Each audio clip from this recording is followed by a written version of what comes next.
Welcome to Unapologetically Tami with your host, Tami Nicholson. Welcome back to episode 2 of Unapologetically Tami. I'm your host, Tami Nicholson, and today we're going to discuss a topic that is both challenging and crucial to understand. If you or someone you know has been in a relationship with a narcissist, this episode will shed light on what that looks like, how it impacts you, and most importantly, how to begin healing and moving forward. So let's start by defining what we mean by a narcissistic personality. Narcissism, as described by psychologists, involved an inflated sense of self-importance, a deep need for excessive attention and admiration, and a lack of empathy for others. When this personality type is coupled with abusive behaviors, it can create a toxic and damaging environment for their partner. Abusive narcissistic partners often exhibit a range of harmful behaviors. These can include manipulation, gaslighting, and emotional or psychological abuse. Manipulation might involve controlling finances, isolating the partner from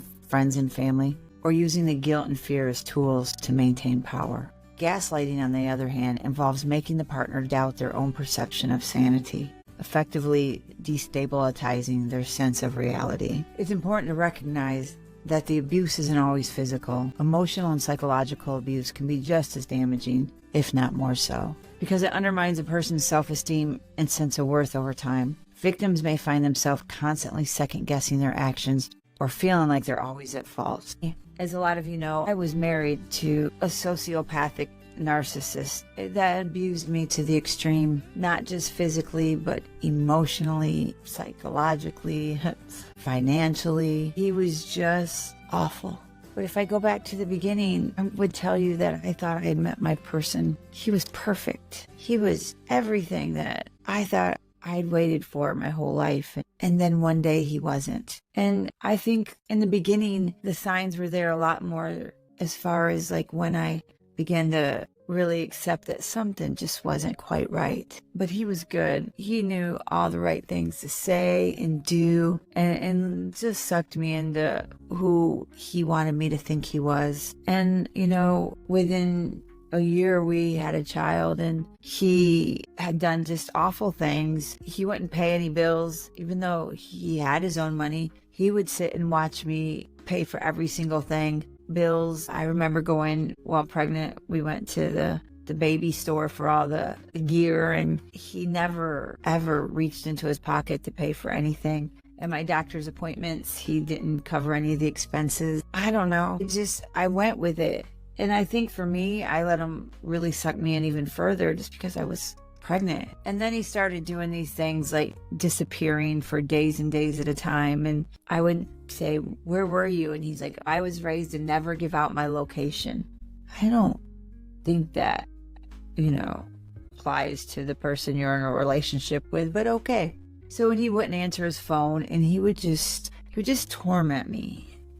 But not just that, anytime he disappeared for days, he would have done something awful. One time he took $113,000 out of my house, and then he disappeared, and it was just, I don't know.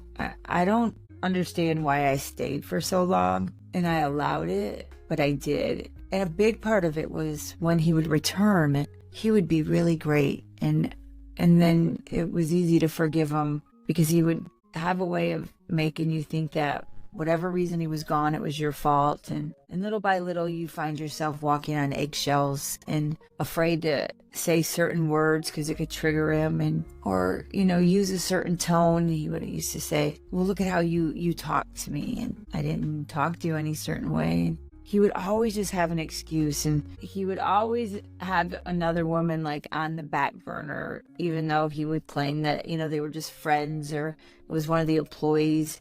But he would do just enough to make me think there was something there. And then when I would question him on it, he would he would go off on me, or that would be a reason to run off because I accused him of something. And there was times, like as the years went on, that I was starting to think that he was just staging the stuff. I mean, was he doing it or was he staging it? You get to where you question your own reality, but that's what they want, and they tell everybody that they know what an awful person you are, and because they don't want to risk that if the truth was to come out, that the other person would believe that they could be such a evil monster. And so little by little, you get alienated into a world of nobody. You're alone. You have your children, people don't want to be around. It's so toxic. And yet you stay and you make excuses for him. And, it's like I've seen that quote, you lied about me so people would hate me. I lied about you so people would like you. They weren't the same, and I don't know why I covered for him. I think it's because if I didn't, how did that make me look? And every time he would leave or do that, I would always say, that's it. I'm not taking him back. I'm done. And I remember being at my house alone, and all I wanted was him to come back. And then in the same breath saying, please don't come back. If he would just stay away and leave me alone, I could, get over him and move on. But if you start to do that, when you push them away, they're going to step harder into trying to get you back. It's what I would call the suck you in and spit you out phase. They'd have to suck you in, but you just know they're just going to spit you right back out. It's just really, when I look back at so much of the abuse before the physical started, it was really bad. And, he was texting other women while I was in labor, and he never helped with Maddox. Even as an infant. I don't know. It's just, even as I hear myself talk about it, it's disturbing to me, some of the things that he did. And that was just in the first few years. After he relocated to Florida, I didn't go with him. I made excuses to stay behind. But I ended up flying out there. And then when everything happened, I relocated there. And so we were staying at a place where our neighbors, nobody had looked me in the eye. He had told them so many awful things about me that weren't true. And there was all these women, when you would go to the pool and there'd be a woman standing there with them, but as they seen you, they would kind of walk separate ways. And I remember one time we were at the pool and he would just humiliate me in front of people. And I remember he was throwing fruit at me going, you're so ugly. I don't want anybody to see me with you. And when he would disappear for so long, it was awful. And because your mind just races and it wonders, who's he with and what's he doing? And so the not knowing will just eat at you. And so then next thing you know, we were on cruise ships all the time. In my mind, it was better because he couldn't really disappear. And he would never allow me to walk with him on the ship. I always had to walk behind him. I don't know why. And then if you would try to walk in front of him, he would cut a corner and disappear and then hide. And there'd be times I'd see him hiding and then looking around corners just to see if I was looking for him. It was awful. I stayed for 10 years. I stayed, and he robbed 10 years of my life, and it was never normal and it was never good. But then it got bad.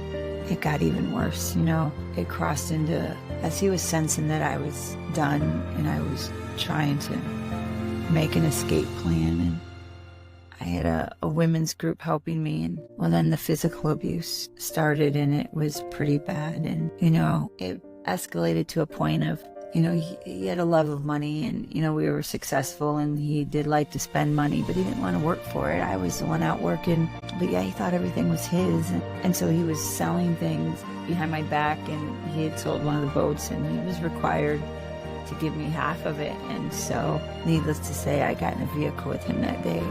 I said, you're going the wrong way to the bank. And he said, no, today's the day you die. And he took a metal doorknob that he had in his truck behind the seat, and he started hitting me in the head with it over and over. And I don't really remember much after that. It's scary. And then, so after that, it was, we were done, but he would still just linger, or we would come home and he had broken the house, and he would have tracking devices on my vehicle. And when Apple, those little tracker things, when they made it so they had to let a person know that they were being tracked, we discovered that he was tracking because it started alerting us that there was a tracking device within our vicinity. And so it's how I always knew to get gone. He kept trackers on me. And so I remember one time we had security cameras at the house, but he had gotten in the house and broke the security camera, but finally he had done enough to be arrested. We are free of him now, somewhat. He just recently got out of jail, and he took off to Memphis. There's another woman there that, she thinks she's found the love of her life, and she is in for. But, when we switch over to talk about like leaving that type of relationship, the first step is you have to acknowledge the abuse.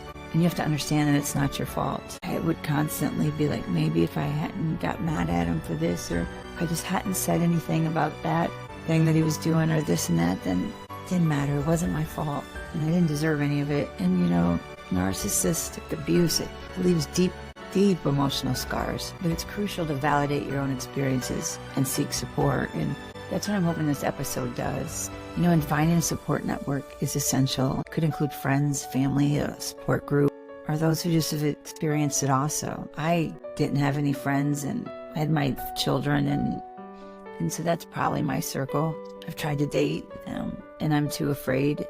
So if I meet anybody that's just really super great, I'm gonna push them away because and it's sad because I know there's some really great people out there. But I've taken this time and I've really focused on me and my healing, and I think that's important. But I don't know, it is possible to leave, but depending on the level of abuse, you have to think of your safety. So you have to make a plan, and then when you leave, you have to go no contact, no matter what, because you give them a foot in the door. That's all they need. You have to understand they don't care about you. They don't even actually care about themselves. And you know, they'll turn your children against you. They'll turn friends against you. They'll turn anybody and everything. And so make a plan and educate yourself. And there's groups out there, and there's safe places. Don't stay. You can't fix them. You can't. And you can't continue to set yourself on fire trying to keep somebody else warm that would never even consider doing the same for you. And you know, healing, it's this process, and it's important to be patient and compassionate with yourself. And it's going to come with a range of emotions, from anger and sadness to relief and hope. And all the feelings are valid, and they're part of the journey towards recovery. I know there's days for me, you know, I think of my little boy, and he doesn't show any interest in him. And I think it's because Maddox has kind of stood up to him and said, I don't want you around my mom. You hurt my mom. And so when they know they can't manipulate a person anymore, well, you become useless to them. And so they just dispose of you. It's time to get a new supply.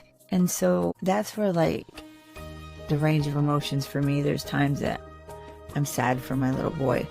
I'm sad because I lost 10 years of my life. And people are like, do you hate him? I don't hate him. I don't feel anything towards him anymore. But I don't hate him.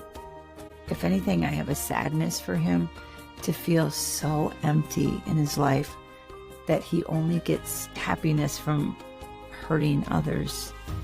And when I used to talk to him about things, and I would say, it's okay to love other people and let those other people love you. But he's not capable of those things. He doesn't even know what love is. He believes he does, his version of it, but his version is a sick and twisted love. So just validate your feelings and just take each step of the recovery process. And just remember, you have to go no contact, or you're fighting a losing battle. It will make getting to a place of happiness again so hard. Not saying it's impossible, but let him go. You never really had him anyways. He never really loved you. He didn't even know what love was. So, but before we wrap up, and we're going to talk about this more on episode 3.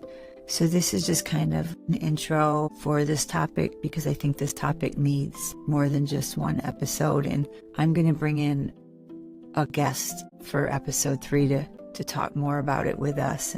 But let's just end this with touching on a few practical steps that you can take to move forward. You have to establish boundaries. Make it clear what interactions are acceptable and stick to them. If you can go no contact, go no contact. I know with children involved, that's not always easy, but there are ways. You know, the whole ongoing communication due to shared responsibilities like children, it does make it difficult, but it doesn't make it impossible. And document everything. Keep records of any interactions, especially if there are legal matters involved. It can be useful if you need to take legal action or seek protective measures. I had messages and photos and videos and so much, and it really paid off to have all that. And make sure you prioritize your self-care. Engage in activities that restore your sense of self and bring you joy, whether it's pursuing a hobby or exercising or just simply spending time in your favorite place, the beach or the lake or on a hike. Self-care is crucial, and seek professional help. There's no shame in it.